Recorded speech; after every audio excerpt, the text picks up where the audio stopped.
Bonjour à tous les chômeurs, bonsoir à tous les travailleurs. Depuis quelques années, on voit des streamers occidentaux se comporter comme des animaux en Asie, surtout au Japon et parfois en Corée. Ils crient, ils insultent, ils provoquent juste pour faire du contenu. Aucun respect, aucune honte, rien. Et pour comprendre pourquoi ces comportements explosent là-bas, il faut d'abord comprendre des pays qu'ils ciblent. Des sociétés construites sur la retenue, sur le respect, sur l'idée que le collectif passe avant l'individu. Exactement le contraire de ce que vend Internet aujourd'hui. Le Japon est l'un des pays les plus disciplinés au monde. Les gens ils laissent leur sac sur une table sans surveillance, les vélos n'ont pas de cadenas, et si tu perds ton portefeuille, il y a 90% de chances qu'on te le rapporte intact. C'est un système bâti sur la confiance mutuelle, l'idée que chacun fait ce qu'il faut, même quand personne ne regarde. Une société homogène quoi. Même si ça paraît lointain, on a aussi connu ça en France. Et c'est précisément ce qui attire les influenceurs les plus nuisibles de la planète. Parce qu'ils savent qu'ici, personne ne va les frapper, personne ne va les insulter, et que tout le monde va juste les ignorer. Ce qui pour un créateur en quête d'attention est la pire humiliation sur papier. Alors ils redoublent d'efforts, ils crient, ils insultent, ils diffusent du porno dans les rues, juste pour qu'enfin quelqu'un réagisse. Et généralement c'est Internet et pas les Japonais. Je fais partie de cette économie circulaire où ces trous du cul font de la merde pour du buzz, je réagis en disant que l'eau ça mouille et le feu ça brûle, et en les faisant peut-être découvrir à certains d'entre vous, et vous regardez la vidéo pour vous indigner et je gagne des revenus publicitaires. Mais le Japon pour eux c'est l'arène parfaite, une société polie où la moindre incivilité devient un moment de gloire ou du moins de gigabat buzz. Et le premier à avoir compris le potentiel de ce contraste est Logan Paul. Mais avant de commencer la vidéo, si t'es intéressé pour apprendre une compétence en ligne facilement monétisable, dans le VK Studio on t'apprend le montage vidéo. Bien sûr il y a des tutos en ligne gratuits, mais les tutos en ligne sont éparpillés, ésotériques et comme une chasse au trésor pour essayer de comprendre ce que tu dois apprendre. Nous on te prend par la main, clic par clic sur plus de 200 vidéos,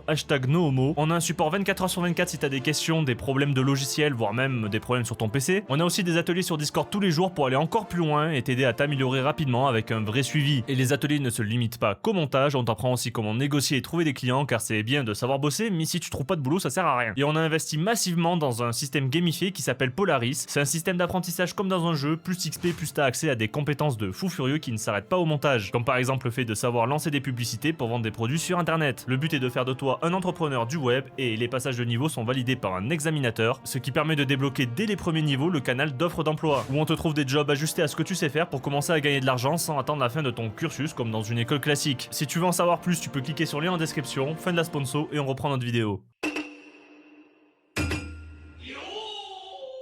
I just gotta be careful to not like disrespect the culture, because Logan, Japan is all about the respect. LoganPaul.com/shop.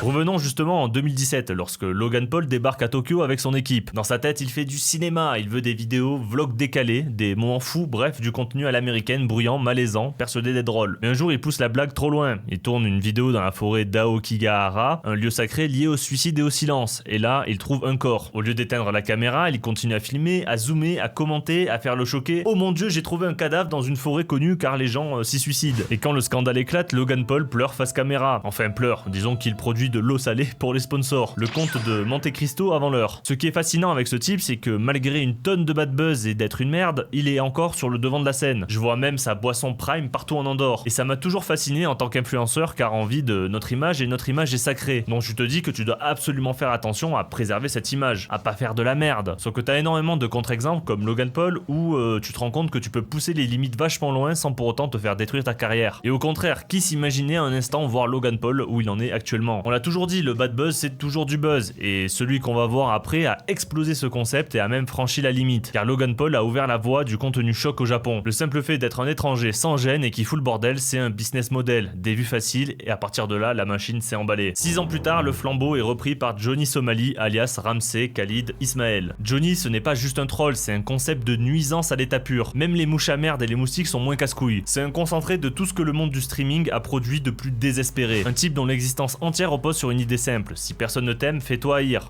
Ça rapporte pareil. Ces lives, des performances de gènes industriels. Il parcourt Tokyo en criant Hiroshima, Nagasaki. Hiroshima, Nagasaki, you know Hiroshima, Nagasaki. We're gonna do again. Dans le métro, il diffuse du porno. Dans les rues, il harcèle des passants et insulte des travailleurs japonais sur un chantier en hurlant Fukushima. Le mec réfléchit à comment être le plus casse-couille possible constamment, en plus d'avoir une véritable tête à claque. Et le pire, c'est qu'il sait exactement ce qu'il fait, parce qu'il comprend très bien le Japon. Ici, personne ne va réagir et lui donner la satisfaction du chaos. C'est ça son moteur, le silence japonais. Il le transforme en tremplin. Plus ils ignorent, plus ils recommencent, et plus ils recommencent, plus les gens s'indignent sur internet. Jusqu'au jour où la patience a des limites. À Osaka, il s'introduit sur un chantier, hurle des insultes, et la conclusion, arrestation, amende, puis expulsion. Il n'a plus le droit de revenir sur le territoire japonais. On se dit enfin c'est fini, il est viré du Japon, il n'a plus rien à faire. Mais non, c'est l'acte 2.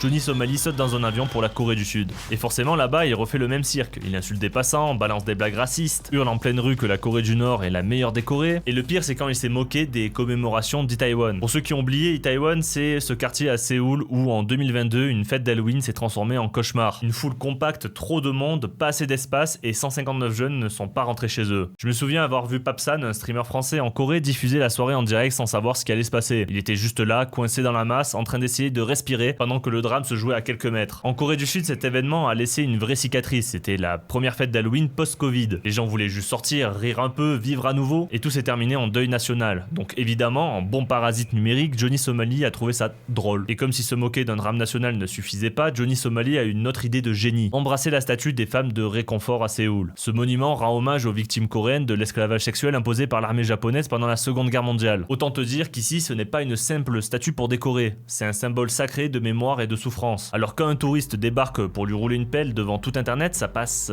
assez mal. Ce geste perçu comme une provocation pure et simple a transformé Johnny Somalie en ennemi public numéro 1. Partout où il passait, les gens le reconnaissaient. Et plusieurs fois, il s'est fait frapper en plein live. Et finalement, les autorités sud-coréennes ont fini par l'arrêter. Son compte YouTube a été supprimé, il est interdit de quitter le pays, il a fait face à plusieurs procès pour trouble à l'ordre public et comportement obscène. Il a plaidé coupable et risque jusqu'à 10 ans de prison. Et c'était encore une fois un streamer kick. C'est vraiment le bordel sur cette plateforme. En tout cas, c'est la première fois qu'un stream se termine avec une vraie conséquence. Et la Corée du Sud, elle, a envoyé un message clair, pas de tolérance pour les parasites numériques. Pendant ce temps-là, le Japon n'a pas encore trouvé la solution qui est pourtant simple, il faut serrer la vis. Car ce n'est pas juste quelques cas isolés, depuis 2023, les médias japonais parlent carrément d'une épidémie de nuisances streamers. Certains sont américains, d'autres européens, d'autres encore chypriotes ou ukrainiens. Tous ont le même objectif, faire du bruit dans un pays calme, peu importe la méthode. Comme par exemple ce youtubeur chypriote, Fidias Paniaiotou, alors je sais pas comment ça se prononce, qui décide de traverser le Japon gratuitement. En gros, il fraude les trains, se cache dans les tolènes du Shinkansen et filme son exploit. Pendant 3 semaines, il documente son périple, ses évasions, ses astuces, ses prouesses. Il ment à des contrôleurs, s'invite dans des hôtels sans payer et conclut chaque vidéo par un sourire de quelqu'un persuadé d'être un aventurier. Mais c'est là que c'est désespérant parce que Fidias ne cherche pas à nuire, il veut juste être inspirant. Il croit sincèrement être un mec libre, il croit avoir une âme de rebelle, de pirate dans un pays qui te ramène ton portefeuille quand tu le perds. Tu vois pas ce genre de profil faire ça dans certains pays chauds où ils peuvent se retrouver par exemple enfermés dans une cellule avec de la terre morte car il y a pas de shot et tu pisses et chies à même le sol, et ton compagnon de cellule c'est le cadavre d'un animal en train de pourrir histoire de te faire méditer sur ta situation avec les douces effluves de putréfaction qui embaument ton nez. C'est arrivé à un pote à moi au Mexique, il a vite payé les flics pour sortir, il était un peu trop bourré dans la rue et les flics voulaient plumer du gringo car elles te foutent en tôle pour t'extorquer du pognon là-bas.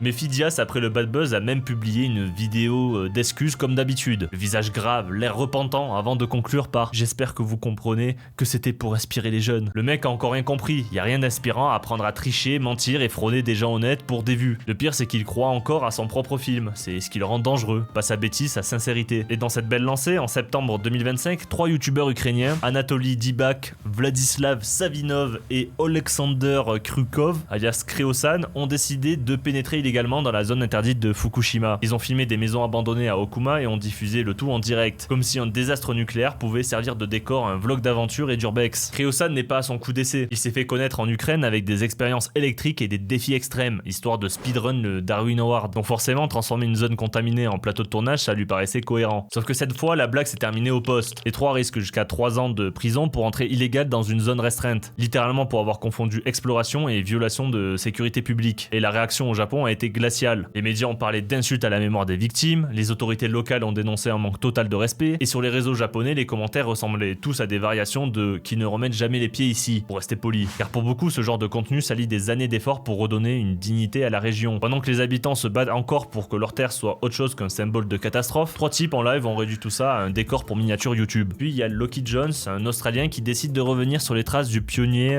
Logan Paul et de visiter lui aussi la forêt d'Aokigahara. Mais lui, cette fois-ci, boit une boisson laissée en offrande sur une tombe, avec comme titre de vidéo « Explorer les secrets les plus sombres du Japon ». Vraiment c'est dingue, des exemples il y en a à foison, c'est interminable. Il y a aussi récemment un streamer espagnol qui en direct dans un train japonais a bousculé violemment un vieux qui venait lui dire de couper sa baffle car il foutait le bordel avec le son à fond. On a aussi les prodiges anonymes de TikTok, des random touristes même pas influenceurs mais avec le même niveau de nuisance, avec une fille qui fait des tractions sur la barre d'un temple bouddhiste, chaussures sur le bois sacré avec des hashtags Zen Workout. Ce qui me choque c'est que les gens arrivent pas à faire des équivalents. C'est comme si tu foutais le bordel dans une église ou une mosquée. Il y a aussi un touriste bourré à Nara qui donne des coups de pied à un cerf, qui est un animal sacré qui est le messager des divinités dans la religion shintoïste. Et il y a beaucoup de vidéos de touristes chinois qui maltraitent un peu ces cerfs. Et ça a du coup fait la une plusieurs fois au Japon. Et je ne compte même pas les dizaines voire centaines de vidéos dans les tramways de Tokyo sur TikTok où les gens font des chorés de merde. Et c'est là qu'on réalise que le problème n'est plus culturel, c'est existentiel. Ces gens ne vivent plus dans le réel, ils habitent dans un monde où la honte n'existe que si elle fait moins de 100 000 vues. Chaque pays a ses idiots, mais quand ces idiots ont des caméras, un visa et un algorithme derrière eux, ça donne ce qu'on a pu voir dans cette vidéo. Sauf que le Japon commence à en avoir marre, les médias locaux dénoncent une crise du tourisme numérique, les citoyens demandent des lois plus strictes, et certaines plateformes comme Kik ou Twitch commencent à bannir ses créateurs sous pression des autorités. Mais la question c'est est-ce que ça va changer quelque chose? Parce que ces influenceurs n'ont pas besoin de réputation, ils ont besoin de clics, et la honte c'est du carburant. Cette soif de buzz c'est le truc qui te fait croire que tout vaut la peine tant que quelqu'un te regarde. C'est ce qui pousse des gens à insulter un pays, à profaner un temple, à bousculer des animaux sacrés, à filmer des morts et à sourire pendant qu'ils font. Et dans un monde où la honte fait plus de vues que le respect, la décadence et la nuisance devient un métier, comme on l'a vu avec Johnny Somali. Bon en tout cas ce sera tout pour aujourd'hui, on se dit à une prochaine fois pour une nouvelle vidéo. Bonne journée à tous les chômeurs, bonne soirée à tous les travailleurs, salut mes potes.